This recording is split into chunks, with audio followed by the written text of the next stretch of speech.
Ndagushimiye wowe wahisemo kubana natwe.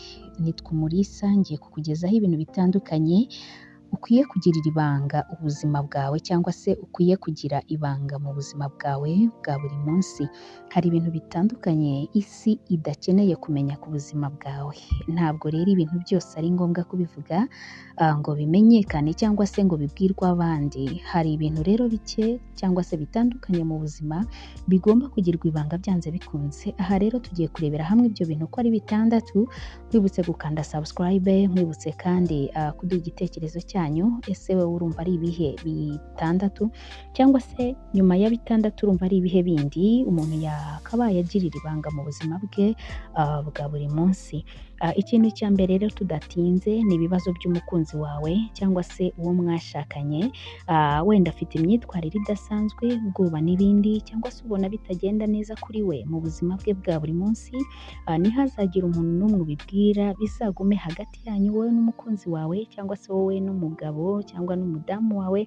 Ni ibanga rye, ntabwo ari iryawe ngo urivuge cyangwa se ngo uritangaze mbere ye. Na nyuma rwose bibaye ngombwa ko mutandukana, nta mpamvu yo kumusebya, nta mpamvu yo kumuteza rubanda, ahubwo mureke n'ubuzima bwe. Hari abatandukana n'abakunzi babo bakamena amabanga yabo, gusa ntabwo ari byiza na gato kuko urimennye niwe ugaragara nabi imbere, bityo rero si byiza. Icya kabiri rero ni intego zawe. Abantu twese muri ubu buzima bwacu bwa buri munsi tugira intego mu buzima zitandukanye rwose bitewe n'ubuzima tubayemo. Tugira rero intego mu buzima z'ibyo dushaka kugeraho, birumvikana, gusa nanone icyiza ni ukuzigena, tukazigaho, tukazishyira ku murongo, yewe tukagira n'icyo twazikoraho kugira ngo tuzazigereho aho kuzibwira abandi. Rwose ntabwo ari byiza kuvuga intego zawe kuko iyo umenye ikindi kintu cy'ingenzi wenda runaka, ushobora guhagarika gukora ibyerekeye n'intego zawe, bityo bigatuma utabasha kuzigeraho nk'uko bikwiriye.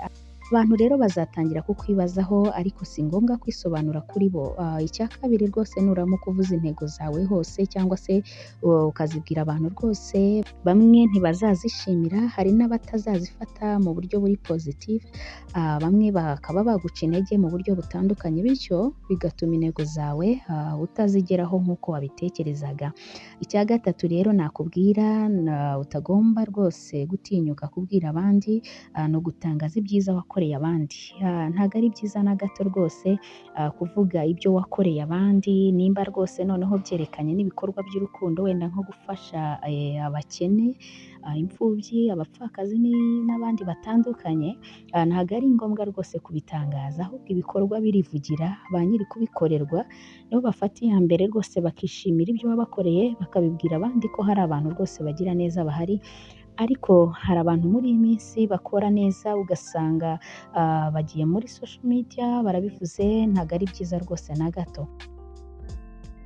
Gutangaza ibyiza wakoreye abandi bizatuma abantu bakunyuzamo ijisho. Reka rero abandi bakuvuge rwose, bagushimagize, ariko rwose atari we bivuyeho, ahubwo bivuye mu musaruro w'ibyo wakoze. Icya kane nakubwira rero ni ibyerekeye konti yawe cyangwa se konti ya banki yawe n'amafaranga waba ufiteho. Ntabwo ari byiza na gato rwose kubitangaza. Girira ibanga rero ibijyanye n'amafaranga utunze.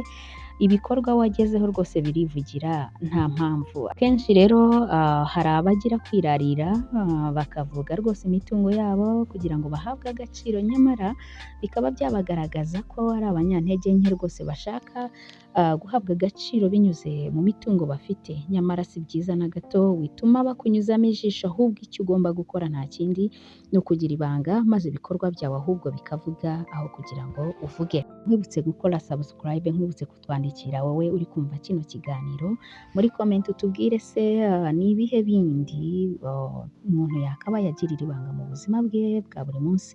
Icya gatanu rero nakubwira ni intege nke zawe. Buri wese rero muri iyi si ya none cyangwa se mu buzima bwacu bwa buri munsi agira ikintu runaka agirira ubwoba cyangwa se kimuca intege, ariko mu by'ukuri ntawe ugomba kubitangariza. Hari abantu rero benshi hano hanze bakwishimira, hari abatakwishimira, ndetse no kumenya bishimira umuntu biragoye muri iyi minsi ya none kuko abantu benshi babaye indyarya. Bashobora kukwereka ko muri kumwe ariko wahava rwose ukamera nk'aho utazwi kuri bo.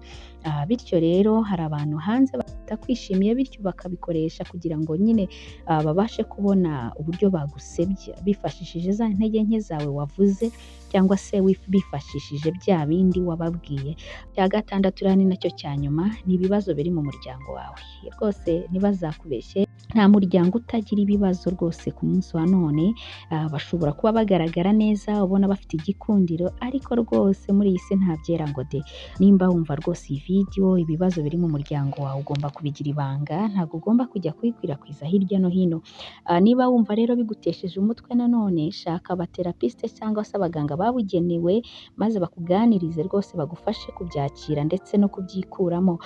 Cyangwa se wenda nubona bitagushobokeye ushobora kureba inshuti zawe, ukarebamo imwe mu nshuti magara ufite wizeye, ukabasha rwose kuyibwira maze ikabasha kuguhumuriza, ikagufasha kubyakira ndetse no kubyumva neza, zikaba zanakugira inama wenda, ariko bisaba intoranwa muri zo. Ntabwo buri wese rero agomba kubimenya, nubwo rwose ubona bagufitiye impuhwe ndetse rwose bakugira inama. Abantu birangira rwose babigize umukino wo kugusebya cyangwa se kuguseka batitaye ku byo nabo bari gucamo, cyane ko twabivuze haruguru ko nta byera ngo de. None se nkubaza akabazo kamwe, ni kuki watuma ibyo uri gucamo bihinduka umukino w'abandi? Hoya, fata umwanzuro. Nimba wumvishe iyi video, ibi bintu rwose uko ari bitandatu ugomba kubigirira ibanga. Ese nawe urumva ari byo koko?